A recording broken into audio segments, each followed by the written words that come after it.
존경하는 국민 여러분, 감사합니다. 정말 감사합니다. 탄핵 국면이 시작됐을 때 저는 우리 국민들이 이 상황을 잘 극복해 나가주실 것으로 믿었습니다. 과연 우리 국민들은 훌륭했습니다. 잘 해냈습니다.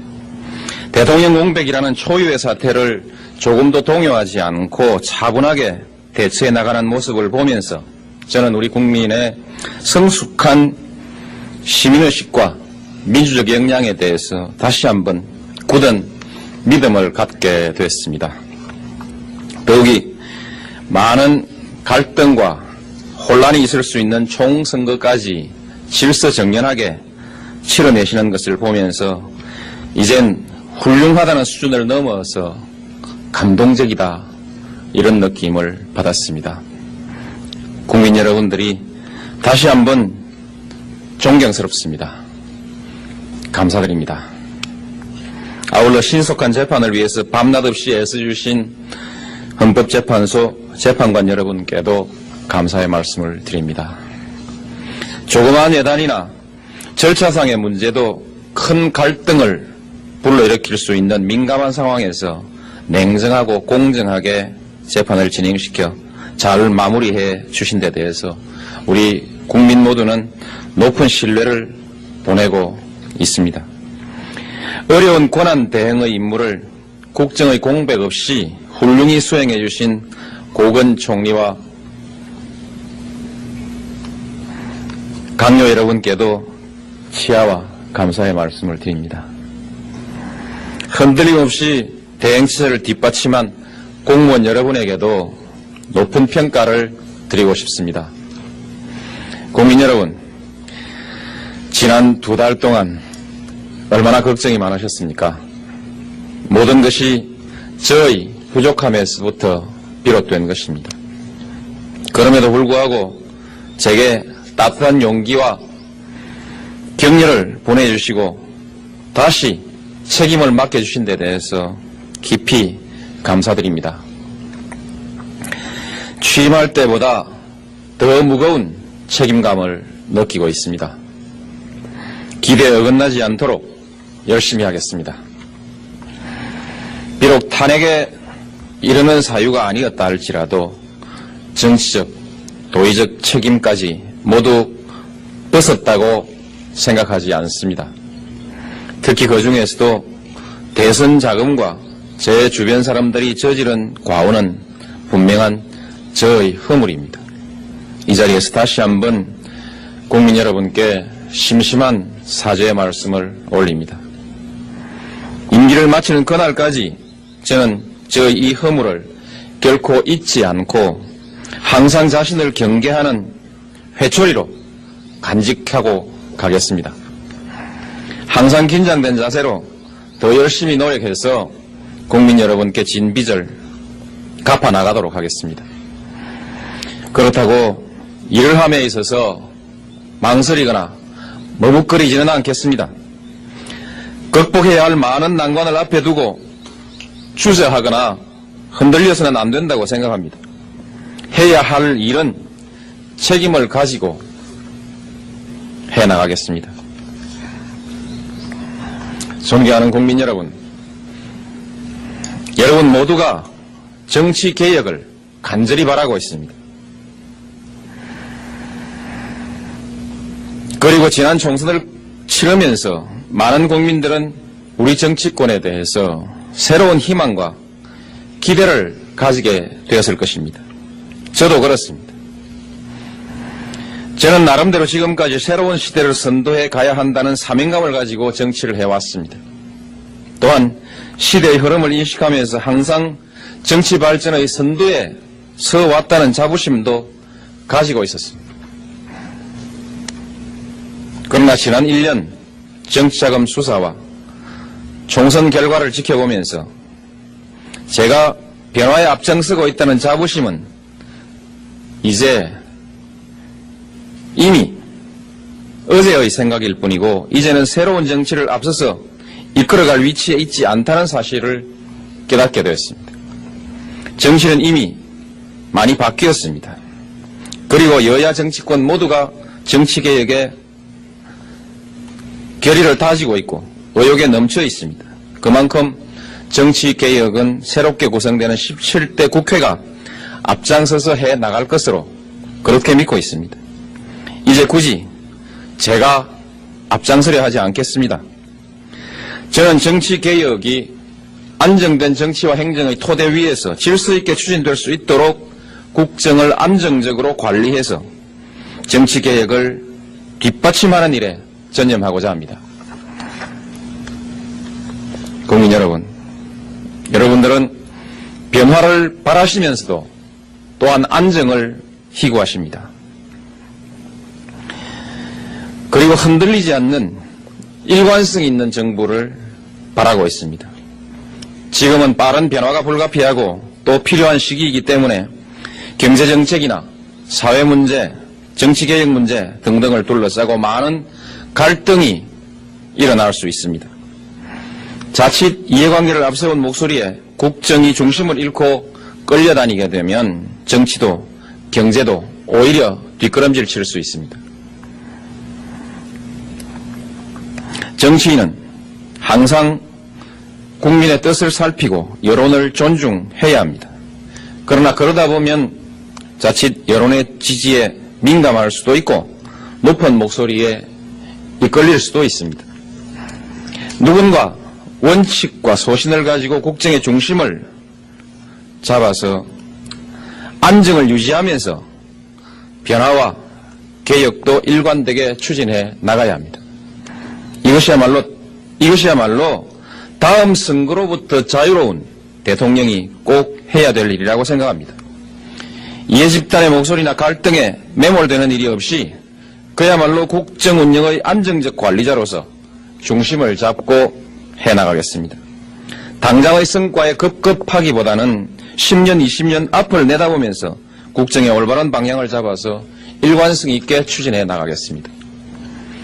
때로는 여론의 비난을 받는 일도 있고 인기가 떨어지는 일이 있더라도 국민과 국가의 장래를 위해서 꼭 필요한 일이라면 꿋꿋하게 원칙을 지키면서 해나가겠습니다.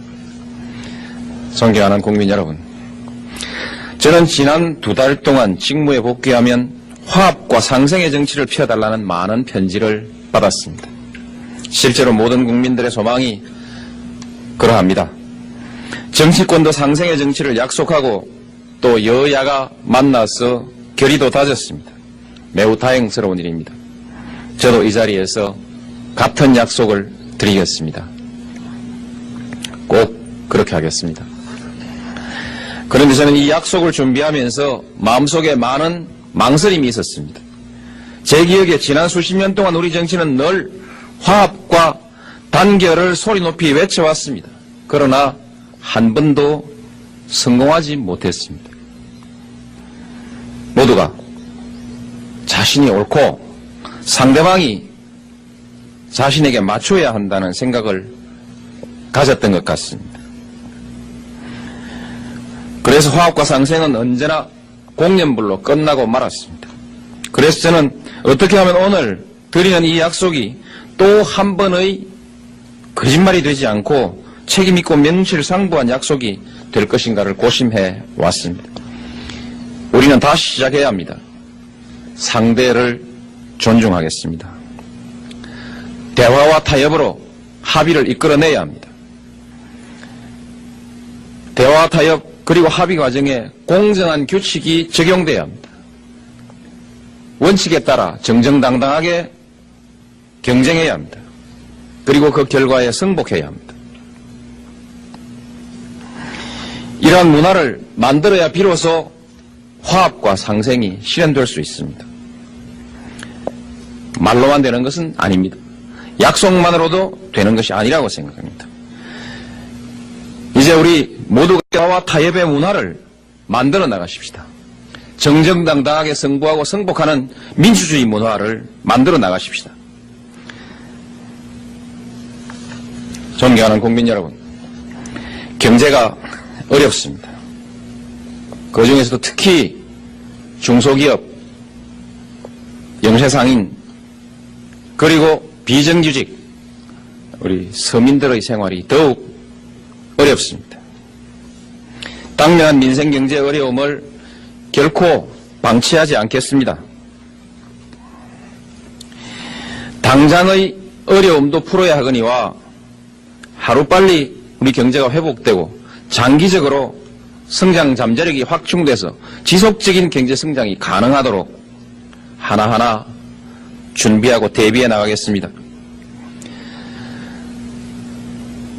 경제가 어렵다 보니 현장을 찾아가서 걱정하는 모습을 보여달라. 하루빨리 대책을 내놔라. 이런 요구가 빗발치고 있습니다. 그러나 저는 이 점에 관해서도 주의할 점이 있다고 생각합니다. 현장을 둘러보고 국민의 아픔을 확인하고 함께 나누는 것도 중요하고 또한 그를 통해서 우리 국민들에게 새로운 희망을 주고 안심을 시키는 것도 매우 중요한 일이라고 생각합니다. 그러나 책임질 수 없는, 실현할 수 없는 정책이 쏟아져 나와서는 안 됩니다. 너무 조급해서도 안 된다고 생각합니다. 그리고 그 과정에서 급한 나머지 원칙을 무너뜨려서도 안 된다고 생각합니다. 당장의 발등에 불을 끄기 위해서 미래의 성장 잠재력을 훼손하는 일도 있어서는 안 된다고 생각합니다. 시간이 걸리더라도 시간이 걸려야 하는 것은 시간을 두고 차근차근 깊이 있게 토론하고 모든 가능성을 충분히 검토한 다음에 책임 있게 효과 있는 정책을 내놔야 한다고 저는 그렇게 생각합니다. 몸이 허약해진 사람에게, 중병에 걸린 사람에게 주사 몇 대로, 영양제 몇 대로 당장 이렇게 세워서 걸어라, 뛰라 이렇게 할 수 있다고 생각하지 않습니다. 무리한 정책을 쓰다가 몇 년 뒤에 경제를 더욱 어렵게 만들었던 여러 차례의 경험을 우리는 가지고 있습니다. 다시 이와 같은 어리석음을 범해서는 안 된다고 생각합니다. 물론 서둘러야 할 일은 서두르겠습니다. 그러나 시간이 필요한 일은 인내심을 가지고 차근차근 해 나가겠습니다. 이미 세워온 계획에 따라서 착실하게 우리의 장기적인 잠재 성장력을 키울 수 있도록 그리고 지속적으로 또 빠른 속도로 성장해 갈 수 있도록 기초 체력을 다지는 일에 노력을 집중하겠습니다. 경제 위기를 걱정하시는 분들이 많이 있습니다. 저도 같은 걱정을 가지고 각별히 경각심을 가지고 상황을 살펴보고 있습니다. 위기의 징후를 방심해서 놓치거나 상황 대처를 게을리한 결과가 국민들에게 엄청난 고통을 주고 지금도 헤어나기 어려운 많은 경제적 부담을 주고 있습니다. 다시는 이런 일이 발생하지 않도록 하나하나 점검하고 확인하고 대비하겠습니다. 다시는 정부가 소홀해서 다시 경제 위기에 빠지는 일은 없도록 반드시 책임지고 관리해 나가겠습니다. 지난 2달 동안 일은 할 수 없었지만 상황을 하나하나 점검할 수는 있었습니다. 여러 가지 어려움이 중첩되어 있는 것이 사실입니다. 더욱이 최근에는 기름값이 매우 걱정스럽습니다. 그러나 이러한 여러 가지 위기적인 요인도 우리 국민과 우리 정부가 감당하지 못할 정도는 아니라는 것이 우리 정부의 판단입니다. 우리는 할 수 있습니다. 반드시 극복해내겠습니다. 오히려 걱정되는 것은 우려되는 몇 가지의 징후를 너무 과장되게 생각하고 그래서 불안을 더욱더 증폭시키고 비관적 전망을 확산시켜서 거기에 따라 우리 정부와 국민이 과민 반응을 하거나 과잉 반응을 함으로써 경제에 악영향을 끼칠 수 있는 가능성을 주의해야 된다는 것입니다.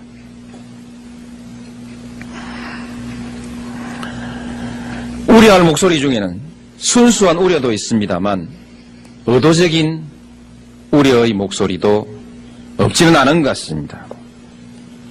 개혁을 저지하기 위해서 자기에게 불리한 정책을 유리한 방향으로 바꾸기 위해서 주장을 관철하기 위한 수단으로 위기를 확대해서 주장하고 그렇게 해서 국민들의 불안을 조장하는 일은 없어야 한다고 생각합니다. 이제는 경제입니다. 저도 동의합니다. 그러나 이제는 경제라는 말 한마디가 장기적으로 우리 경제의 체질을 튼튼하게 하고 장기적으로 우리 경제를 발전시킬 수 있는 올바른 개혁을 저지하는 목소리로 그렇게 작용해서는 안 됩니다. 경제가 모든 것을, 당장의 경제 문제가 모든 것을 덮어버려서도 안 된다고 생각합니다. 어려울 때일수록 원칙에 충실해야 합니다. 바로 서 있는 원칙은 반드시 지켜야 하고 어렵다는 이유로 이것을 무너뜨려서는 안 됩니다. 잘못되어 있는 제도는 바로잡아 나가야 됩니다. 원칙이 아닌 것은 원칙으로 바로 세워 나가야 합니다. 어렵다는 이유로 당장의 발등에 불을 꺼야 한다는 이유로 이와 같은 원칙을 포기하는 일은 없어야 합니다. 원칙을 지켜내지 못하면, 기본을 바로 세우지 못하면 우리 경제의 미래를 기약할 수가 없습니다. 지금도 경제이고 미래도 경제입니다. 경제는 원칙에서 출발해야 합니다. 국민 여러분, 희망과 자신감을 가집시다. 지난날 우리는 많은 어려움을 극복해 왔습니다. 지금보다 훨씬 더 심각한 위기를 우리 국민들은 잘 극복해 왔습니다. 지난 1년 동안 참여정부는 많은 꾸지람을 들었습니다. 그러나 아무것도 하지 않은 것은 아닙니다. 발등에 떨어진 물을 관리해 왔습니다. 그리고 앞으로 해야 할 일을 차근차근 준비해 왔습니다. 이제 제대로 된 경제정책을 실천할 수 있는 토대를 마련했습니다. 또박또박 실천해 나가겠습니다. 우리 경제는 혁신주도형 경제로 발전해 나가야 합니다. 공공부문, 시장, 이 모든 부분이 이제 혁신해야 합니다. 기술 혁신하고 인재 양성하고 시장 개혁하고 우리 경제의 발목을 잡고 있는 정치, 행정 등에 있어서의 모든 부조리를 말끔히 정리하고 보다 더 투명하고 공정한 시장의 토대를 마련함으로써 우리 경제는 다시 살아날 수 있고 경쟁력을 확보해 나갈 수 있습니다. 하나하나 착실히 챙겨 나가겠습니다. 정치개혁, 경제, 그 이외에도 국민 여러분들께서 걱정하시는 많은 문제들이 있습니다. 이라크 파병 문제도 그 중에 하나일 것입니다. 이와 같은 많은 문제들은 그때그때 필요한 시기에 저희 생각을 정리해서 말씀드리도록 하겠습니다. 오늘은 짧게 복귀하는 제 각오만을 말씀드리겠습니다. 다시 시작하는 마음으로 신발끈을 동여 매고 열심히 뛰겠습니다. 도와주십시오. 또 함께 합시다. 국민 여러분들께서 함께 하시면 우리는 성공할 수 있습니다. 대통령이 아무리 하려고 노력해도 국민들 여러분들의 신뢰와 지지가 없으면 성과를 낼 수가 없습니다. 모자람이 있더라도 여러분들이 함께 해주시면 성공할 수 있을 것입니다. 최선을 다하겠습니다. 감사합니다.